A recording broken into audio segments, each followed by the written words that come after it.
He out, Wagwan. You know why I like Sean, man? Because he keeps his chicks working, man. He got Malaya in his new video. You know, some guys just smash and keep. Rapper Sean Kingston getting sentenced to 3.5 years in federal prison today for wire fraud. His lawyers saying this case was about more than just theft. In August 2025, headlines around the world turned toward a name once associated with chart-topping music and summer anthems, Sean Kingston.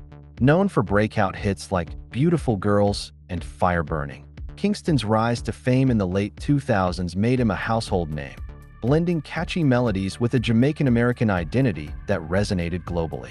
But behind the glamour of celebrity, a much darker story was unfolding. By 2024, the singer and his mother, Janice Turner, had become the focus of a federal investigation that would ultimately dismantle their public image and land them both in prison. The case was as dramatic as it was unexpected. Prosecutors revealed that Kingston and Turner orchestrated a $1 million fraud scheme, using fake wire transfers to acquire luxury cars, expensive watches, and even a massive LED television, all without paying a cent. Their victims were lured in with promises of legitimate transactions and exposure through Kingston's fame, only to discover later that the payments were nothing more than forged documents. What began as a series of flashy purchases spiraled into a high-stakes criminal trial. By March 2025, both were convicted on multiple counts of wire fraud and conspiracy. A few months later, Turner received a 5-year sentence. And on August 15, 2025, Kingston himself stood before a Florida courtroom, expressing remorse as the judge handed down 3.5 years in federal prison. It marked a stunning fall for an artist who once dominated the airwaves, and a cautionary tale about how fame, greed, and deception can intertwine. From the heights of Kingston's musical career to the SWAT raid on his Fort Lauderdale mansion, and finally, to the federal courtroom where his future was sealed. It is not just the story of a fraud scheme. It is the story of how a once bright star lost his way, and how the law finally caught up with him. When the day of sentencing arrived in August 2025, the courtroom in Broward County was tense.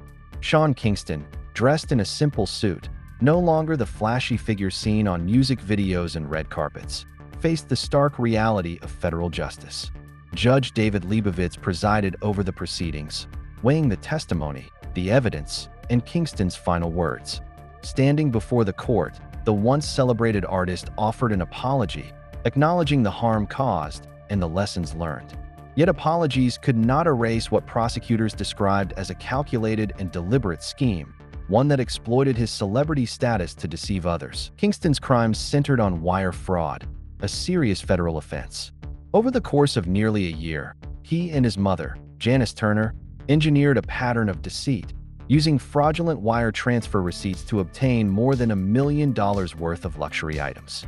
Among the acquisitions were a bulletproof Cadillac Escalade, high-end designer watches, and an enormous custom LED television, each symbolizing not only extravagance, but also the boldness of the con itself. Prosecutors detailed how sellers were misled into believing that payments had been made, only to discover the truth after their goods had already changed hands. The federal grand jury's indictment in July 2024 laid out multiple counts of conspiracy to commit wire fraud and wire fraud itself. By March 2025, both Kingston and Turner were found guilty on all major charges. Turner's sentencing came first, a 5-year prison term handed down in July. For Kingston, the judge weighed not only the gravity of the crime, but also his expressions of remorse.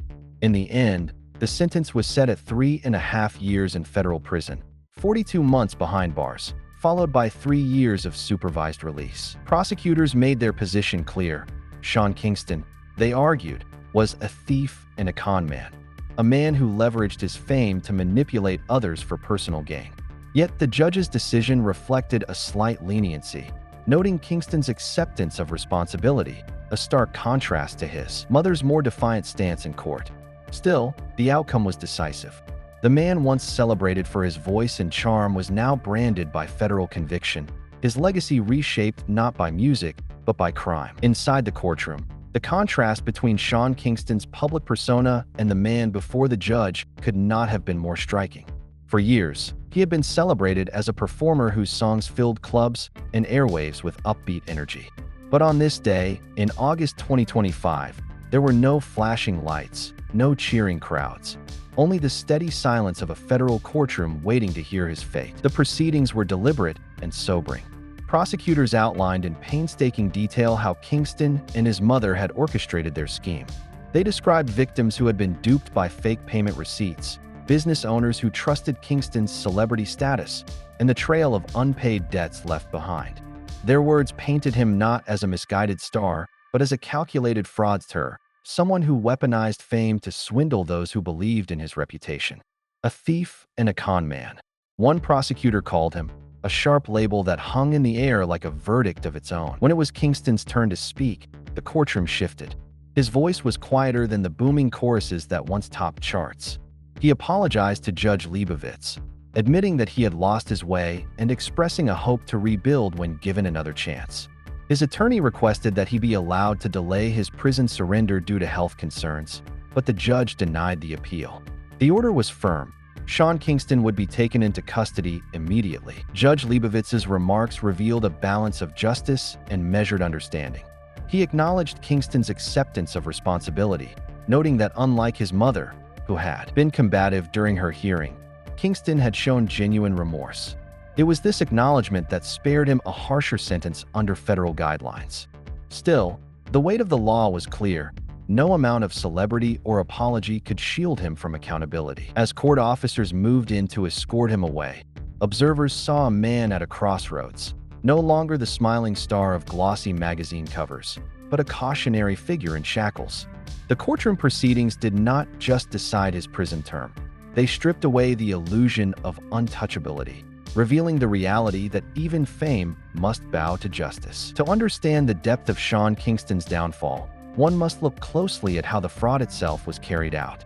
Beginning in April 2023, Kingston and his mother devised a scheme that relied on both illusion and influence. Using Kingston's celebrity status as a lure, they reached out to sellers of luxury goods, often through social media platforms like Instagram, promising not only full payment, but also the potential for exposure through Kingston's fame. The setup was clever, but deeply deceptive. Sellers would be invited to Kingston's rented mansions in Broward County, Florida, where the trappings of wealth, cars, jewelry, security details created an atmosphere of legitimacy. Once an item was chosen, Kingston or his mother would present what looked like official wire transfer receipts. The sellers, believing the transactions were complete, would hand over the goods. But the payments were never real. The receipts were fraudulent, and by the time the truth surfaced, the products were long gone. The range of items was staggering. A bulletproof Cadillac Escalade valued at over $200,000, high-end watches worth tens of thousands, and even a custom-made LED television that spanned an entire wall. These were not just luxuries. They were trophies of a scam that played on trust, reputation, and the allure of celebrity culture. Each acquisition fed the illusion of wealth and success, while in reality, it was financed on lies. For months, the fraud went undetected. Victims only began to see through the ruse when their banks confirmed that no money had ever been transferred. Many pursued Kingston through civil lawsuits, while others turned directly to law enforcement. The scheme's unraveling reached a dramatic climax in May 2024 when a SWAT team raided Kingston's Fort Lauderdale mansion. Turner was arrested on the spot, while Kingston himself was later taken into custody at an Army base in California. By July 2024, a federal grand jury had indicted both Kingston and Turner, setting the stage for a trial that would reveal not just financial crimes, but a pattern of manipulation. The scheme showed how fame could be twisted into a weapon, transforming the trust of others into a tool for exploitation.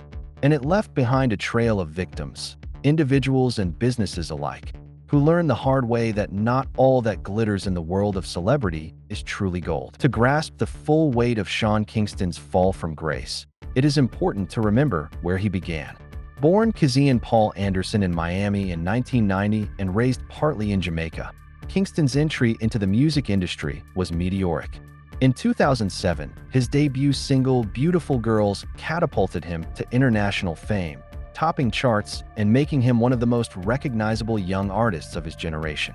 With follow-up hits like Take You There and Fire Burning, Kingston established himself as a star whose upbeat blend of reggae, hip-hop, and pop resonated across continents. But behind the fame, his career began to stall in the years that followed. Legal disputes, financial troubles, and questions about his management weighed heavily. While his name still carried recognition, his music no longer dominated the charts, and his public appearances became less about artistry and more about lifestyle. Lavish purchases and luxury living created an image of success that, as the fraud trial later revealed, was often built on shaky foundations. The turning point came in May 2024 when federal agents executed a SWAT raid on his rented mansion in Fort Lauderdale. News cameras captured the scene as armored vehicles lined the street, a surreal image that contrasted sharply with Kingston's once glamorous celebrity persona. The spectacle marked not just the beginning of his legal troubles, but the public collapse of his reputation. By July 2024, the federal grand jury indictment set the legal machinery in motion. What followed was a trial that pulled back the curtain on months of deception, revealing how a man who once topped the Billboard charts had turned to cons and schemes. In March 2025, the guilty verdicts sealed his fate, and by August, when the sentence was read aloud in court, Kingston's transformation from star to felon was complete. In the end, his story serves as more than a cautionary tale of celebrity gone wrong. It highlights the fragile line between fame and infamy, between wealth honestly earned and wealth fraudulently claimed. Sean Kingston's name will forever carry the echoes of summer anthems that defined a generation, but it will also be remembered as a stark reminder that even stars can fall, and when they do, the descent is swift and unforgiving. And so, the story of Sean Kingston closes not on a concert stage, but in a federal courtroom. From the explosive success of Beautiful Girls to the grim reality of handcuffs and prison walls, his journey is one of contrasts: talent and temptation, fame and fraud, rise and ruin. It is a reminder that no amount of celebrity can shield someone from the consequences of their choices, and that the trust of others is not a currency to be spent recklessly. For Kingston, 3.5 years behind bars and a lifetime marked by a federal conviction may be the harshest verse in a song he never intended to write. His mother, serving a longer sentence, shares in that legacy. Together, their story underscores how fragile the line is between success built on hard work and success built on deception. As viewers, we are left with the question: what happens after the sentence? Can an artist once celebrated for uplifting music rebuild his life and reputation after such a public fall? Or will his name forever remain a cautionary tale of fame misused? One thing is certain: this case will be remembered not just in headlines, but in the lessons it leaves behind. Thank you for watching. If you found this documentary insightful, don't forget to like, share, and subscribe for more stories that uncover the rise, the fall, and the truths behind the headlines.